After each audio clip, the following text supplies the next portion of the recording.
Olá, bem-vindos a mais uma edição do programa Conexões. Aqui o nosso objetivo é democratizar o conhecimento, conectando você com as ideias de pessoas com experiências em educação à distância e ligadas à inovação em educação, tecnologias e linguagens. No programa de hoje, eu recebo o jornalista Rodrigo Botelho.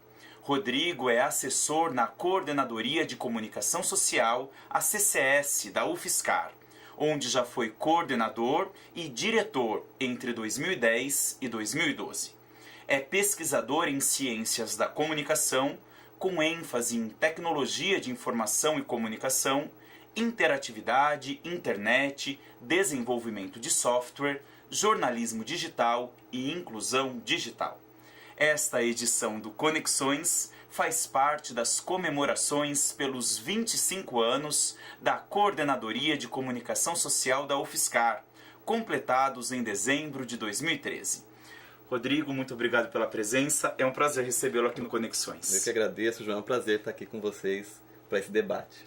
Rodrigo, nas suas pesquisas e na sua atividade profissional, você aí pensa, né, e tem se preocupado com os fluxos comunicacionais em ambientes virtuais online. Fazer comunicação nesses ambientes online é diferente de fazer comunicação em outras plataformas. Por quê? Da onde vem essa diferença e o que é preciso se considerar no momento, então, de uma comunicação num ambiente virtual online? Olha, João, nós temos uma tradição para pensar a comunicação que está muito tradicionada a uma questão linear, não é? A gente aprendeu a questão da narrativa, a gente aprendeu a escrever, aprendeu a pensar de uma forma linear. Uhum. E isso coloca para a gente também uma relação com o outro, em termos de meio de comunicação, linear. Por muito tempo, nos estudos de comunicação, nós tínhamos emissor e receptor, e a gente fala em receptor de televisão, né? No telespectador, né? Na emissora de televisão, não é? Quando nós temos o advento das tecnologias digitais, ela coloca uma outra realidade para a gente, que é a realidade da interatividade. Isso implode tudo que a gente conhece até então nessa relação com o interagente, com aquele que está conosco no mesmo espaço onde a gente se comunica. Então é diferente sim fazer comunicação em espaços digitais, né? Isso coloca para a gente um desafio de estabelecer uma relação dialógica, uma relação o que a gente chama de interatividade mútua, não é? Em que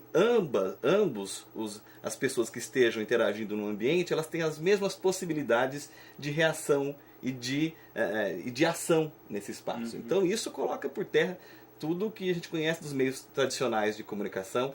Então é diferente sim fazer comunicação num espaço online. E essa comunicação num espaço digital, num espaço online, demanda então, ou envolve, exige o desenvolvimento de uma linguagem específica para que essa comunicação seja eficiente e atinja aí os níveis de qualidade esperados. Quais que seriam as características de uma linguagem específica para os processos comunicacionais nesses ambientes digitais? Uma dessas características é o que nós chamamos de hipertextualidade, não é?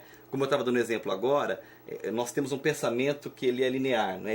Ele tem início, meio e fim. Então uma redação, um texto que a gente elabora para um jornal, ou um texto que a gente elabora para qualquer material, periódico, um livro, ele tem início, desenvolvimento, conclusão. E a gente aprendeu assim, né? Os próprios estudantes para o vestibular aprendem que eles têm que escrever a dissertação assim. Quando nós vamos para um ambiente online, as coisas não têm início, meio e fim. Não é? Você nunca sabe por onde o teu interagente vai começar uma leitura. Você nunca tem a certeza de quais são os caminhos que ele vai escolher também durante essa leitura. Não é? Então a leitura ela é feita a partir de cliques, ela é feita a partir de interações que estão ocorrendo naquela tela. Então se a gente fosse tentar mapear toda a arquitetura da informação, né, de uma navegação na internet, do que a gente chama de uma navegação na interface, então nós podemos perceber que cada um de nós faz diferentes mapas, diferentes experiências com a linguagem, diferentes experiências com aquilo que está disponível num ambiente digital. Então isso é o que nós chamamos de hipertextualidade, não é? e essa questão de não ter início, meio e fim, de ter vários pontos de giro, que é um conceito que a gente até traz do cinema para tentar entender que em vários momentos de uma leitura ou de uma interação com um artefato digital, você tem passagens para outras propostas de leitura, para outras interações, não é? Então a hipertextualidade é algo muito forte, é algo que nós temos que aprender e que nós não temos uma experiência muito forte nisso, porque realmente o nosso pensamento, ele ainda, vamos dizer assim, linear, não é? Uma outra característica muito importante é a multimediabilidade. Então você agrega nos ambientes digitais várias outras mídias, e isso coloca um desafio muito grande de linguagem, não é? Fazer um material audiovisual é totalmente diferente do que produzir um texto, puramente texto, não é? E na web ou no ambiente digital, vamos dizer assim, você pode agregar tanto vídeo, como áudio, como texto, como a foto, como também outras experiências interativas, não é? Então, há várias linguagens. E há uma outra experiência muito importante e que a gente tem notado isso mais presente nas novas gerações, que são jogos, não é? Então, essa possibilidade de interação nos novos meios, ela coloca realmente uma possibilidade de interagir com a própria informação. Então, nós hoje, comunicadores, educadores, vamos ter que aprender, inclusive, a quebrar os nossos preconceitos com os jogos e também começar a utilizar essa linguagem para a comunicação, seja ela, por exemplo, no jornalismo, seja ela na educação, enfim, para os diferentes fins, nós vamos ter que aprender e inovar em termos de linguagem, aproveitar a possibilidade multimídia, aproveitar o hipertexto para criar vários links, não é? Enfim, são várias possibilidades. E você cita um aspecto que eu queria comentar com você. Essa questão da gente ter que outras áreas terem que passar a se apropriar de todas essas características e possibilidades de comunicação num ambiente digital. Por exemplo, como você mesmo citou, a educação. Nós aqui na UFSCar, oferecendo graduações e cursos de pós-graduação na modalidade à distância em ambientes virtuais, digitais de aprendizagem, né? Como é que você acha que todos esses elementos ou essas possibilidades podem ser absorvidas pelos processos de ensino para torná-los mais eficientes, enfim? É uma pergunta difícil até de responder, porque nós estamos como no olho do furacão, né? A revolução digital, o que nós chamamos de paradigma digital, ele é colocado para nós e nós estamos bem no centro das mudanças. Então nós estamos aprendendo com isso e criando. Eu penso que a palavra-chave é a inovação. Para a educação à distância, para a comunicação, enfim. Todos nós temos que olhar para esse ambiente, as possibilidades que esse ambiente nos oferece e inovar, criar. Não é? Então eu penso que a educação ela tem que se tornar um espaço criativo. Não é? Ela tem que se tornar um espaço onde os nossos estudantes têm a possibilidade de criar e neste criar estar participando de um processo de ensino-aprendizagem. Não é? As novas tecnologias colocam essa possibilidade para a gente. Os conteúdos não estão mais formatados, né? Fechados. É difícil você hoje estar produzindo uma apostila que vai ser utilizada nesse curso e no próximo curso. Você tem que estar revendo isso o tempo todo, não é? O desafio é você conseguir propor para os alunos atividades em que eles estejam explorando esse ambiente digital e toda a possibilidade criativa que existe nesse ambiente digital. As novas tecnologias colocam para a gente uma realidade interessante no termo. Eu gosto de utilizar uma palavra que é comum, por exemplo, quando a gente vai falar em construção civil, que é bricolagem. Né? Que é você brincar, você misturar uma peça com a outra, você ir criando. As novas tecnologias também nos colocam essas possibilidades quando a gente pode trabalhar, por exemplo, com software livre, com outros modelos de autoria, não é? Como, por exemplo, Creative Commons, para pensar em distribuição de fotos, né? Com Creative Commons, por exemplo, para pensar novos modelos de negócio para distribuição de material didático, com software livre, para pensar a criação de novos aplicativos para a educação, para a comunicação, enfim. Então, há um espaço criativo. E eu penso que a educação, e a educação à distância em particular, tem que se apropriar disso e estimular esse espaço criativo com os alunos. E uma outra realidade que eu também penso, que está colocada para a educação à distância, é a própria realidade do acesso, né? de onde as pessoas têm acesso à rede e aos conteúdos. Não é? Então, o mobile, né? Os dispositivos móveis, se tornam também uma oportunidade de atuação também para a educação à distância. Né? Se nós pensarmos tudo que a gente pode criar em termos de aplicativos, em termos de conteúdo, para estar disponível a qualquer momento, em qualquer lugar, isso vai ao encontro da proposta da educação à distância. Você acha que a gente ainda subutiliza toda a tecnologia e a potencialidade da tecnologia disponível, então, nas várias áreas do conhecimento? Sim, eu acho que nós temos um caminho ainda a percorrer, nós temos que ainda conhecer melhor as oportunidades que as tecnologias nos oferecem. E eu penso também que a educação, a pedagogia, né, que pensa a educação, e eu vou falar um pouco da minha área, até para entender um pouco de onde eu estou falando, a própria comunicação, tem que estar junto no design da tecnologia. Não é? Quando nós vemos o desenvolvimento de aplicativos, nós temos aí o desenvolvimento, por exemplo, do Facebook, que é uma rede social muito conhecida, o Google. Quem é que está envolvido no desenvolvimento dessas ferramentas? Não é? E vários aplicativos que hoje nós baixamos no celular. Quem é que está envolvido? Necessariamente, o que nós vemos, na maioria dos casos, são profissionais da computação. Não é? Nós não temos hoje, no currículo dos cursos de comunicação, e eu não posso dizer da educação, mas imagino que seja semelhante, disciplinas ou espaços voltados para pensar a tecnologia. Porque nós também podemos criar tecnologia. Eu, como jornalista, obviamente, eu não quero, como a gente diz entre aspas, mastigar código. Não é? Eu não quero desenvolver, programar em Java, em linguagem de programação, mas eu tenho condições de, junto com um profissional que domina esses conhecimentos, de fazer o design disso, de propor o aplicativo, de propor as novas funcionalidades para o aplicativo, de estar envolvido no processo de inovação e de criação.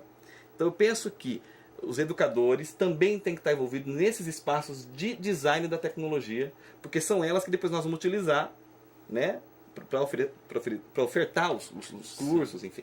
E é nesse sentido que você diz, de estar envolvido aí para pensar a criação da tecnologia. Você esteve envolvido aqui na UFSCar na criação de um software para gestão de toda a comunicação da universidade, né? Gestão da informação, dos veículos de comunicação na universidade. Como é que surgiu essa demanda e essa oportunidade da criação desse software, Rodrigo? Bom, eu ingressei na universidade em 2003, isso já há um bom tempo, e nós tínhamos uma realidade na nossa assessoria de comunicação de falta de número de profissionais, né? Nós tínhamos uma realidade que precisávamos de muito mais profissionais, precisávamos de ferramentas adequadas até para fazer o nosso trabalho, né? E precisávamos modernizar, vamos dizer assim, o nosso trabalho em termos de assessoria. E naquela ocasião surgiu uma oportunidade de fazer um curso de computação, uma especialização em computação, e eu me desafiei, mesmo sendo da área de humanas, e fazer um curso na área de exatas. E fui, era o único de humanas lá, obviamente, mas fiz o curso, me envolvi com linguagem de programação, com questões sobre bancos de dados, de qualidade de software, engenharia de software, mas foi muito interessante, porque eu tive exatamente essa oportunidade da qual eu estava falando, de estar junto com os programadores, de estar também desenvolvendo, de estar junto com eles propondo um software. E aí a proposta que nós desenvolvemos foi exatamente a criação do Sistema de Apoio à Comunicação Integrada, que é o SACI, que é o sistema que hoje a gente utiliza na CCS da UFSCar para a gestão de toda a produção de conteúdo. Não só na CCS, como também na Rádio UFSCar, na SEAD, na Assessoria de Comunicação Especial da Reitoria, e em mais 7 universidades e uma fundação de amparo à pesquisa. Não é? Então esse software acabou até extrapolando até a nossa própria experiência aqui. O que eu acho interessante da experiência que a gente teve com o SACI foi que nós propusemos a criação de um software que era livre, que é um código open source. Não é? Então esse software está disponível na web para as pessoas baixarem, ele não é proprietário, isso significa que elas não precisam pagar royalties, elas não precisam pagar pelo uso, pelo uso do software, não é? Assim como outros softwares que a gente conhece, que são proprietários, e elas podem também, abrindo o código, melhorar o software. E aí aprimorar o software e distribuir essa melhoria para uma comunidade de desenvolvedores e de usuários do sistema. Isso também foi uma experiência bastante interessante. E eu penso que isso também tem a ver com possibilidades de inovação, né? Da gente poder se apropriar de softwares, de oportunidades que estão disponíveis na web e de criarmos a partir disso. Sim. Você também esteve envolvido no momento da elaboração do portal da UFSCar, que é o que nós temos hoje, atualmente, o www.ufscar.br, e está envolvido no processo de reestruturação desse portal. O que você sente que mudou e que precisa ser absorvido em termos de cultura e de tecnologia de quando o portal da UFSCar foi criado, alguns anos atrás, e que precisa ser absorvido nessa reestruturação atual? O portal da universidade, tal como ele está hoje, ele foi desenvolvido, foi colocado no ar em 2004, 2005. Né? Na época nós nos desafiamos a colocar no ar algo que era considerado um portal. Nós tínhamos um site da universidade, que era mais simples, e nós queríamos criar ali um canal de entrada para todo e qualquer site da universidade. A universidade é muito grande, tem muitas unidades, muitos sites, e era preciso criar, então, algo que desse acesso para tudo isso, não é? E eu acho que nós cumprimos o objetivo. Hoje, o objetivo é aprimorar isso em termos tecnológicos, em termos de usabilidade, em termos de acessibilidade e em termos também de dispositivos móveis, não é?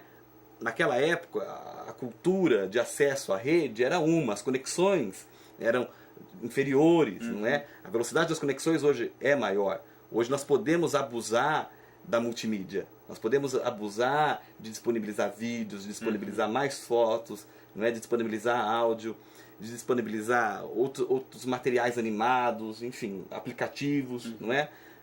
Na web. Naquela época a gente tinha uma preocupação de colocar tudo isso e acabar atrapalhando a navegação de alguns usuários que não tinham uma boa conexão, que tinha uma conexão de escada. Né? Hoje, conexão de escada não é uma realidade da maioria das pessoas. Boa parte das pessoas que acessam o nosso portal, nós temos estatísticas, tem uma largura de banda para o acesso à internet já maior. Né? Então eu penso que nós temos que investir hoje no novo portal para uma cultura mais voltada para o multimídia, para uma cultura voltada para a interatividade, que as pessoas querem, assim como eu estava lá naquela primeira pergunta que você me fez, elas querem se manifestar, elas querem também dizer algo sobre a universidade, sobre a instituição. Então eu penso que nós temos que criar também espaços interativos, não é? Um espaço de diálogo da universidade com a comunidade. E penso que nós temos que preparar o portal para também estar disponível em diferentes espaços, inclusive os dispositivos móveis.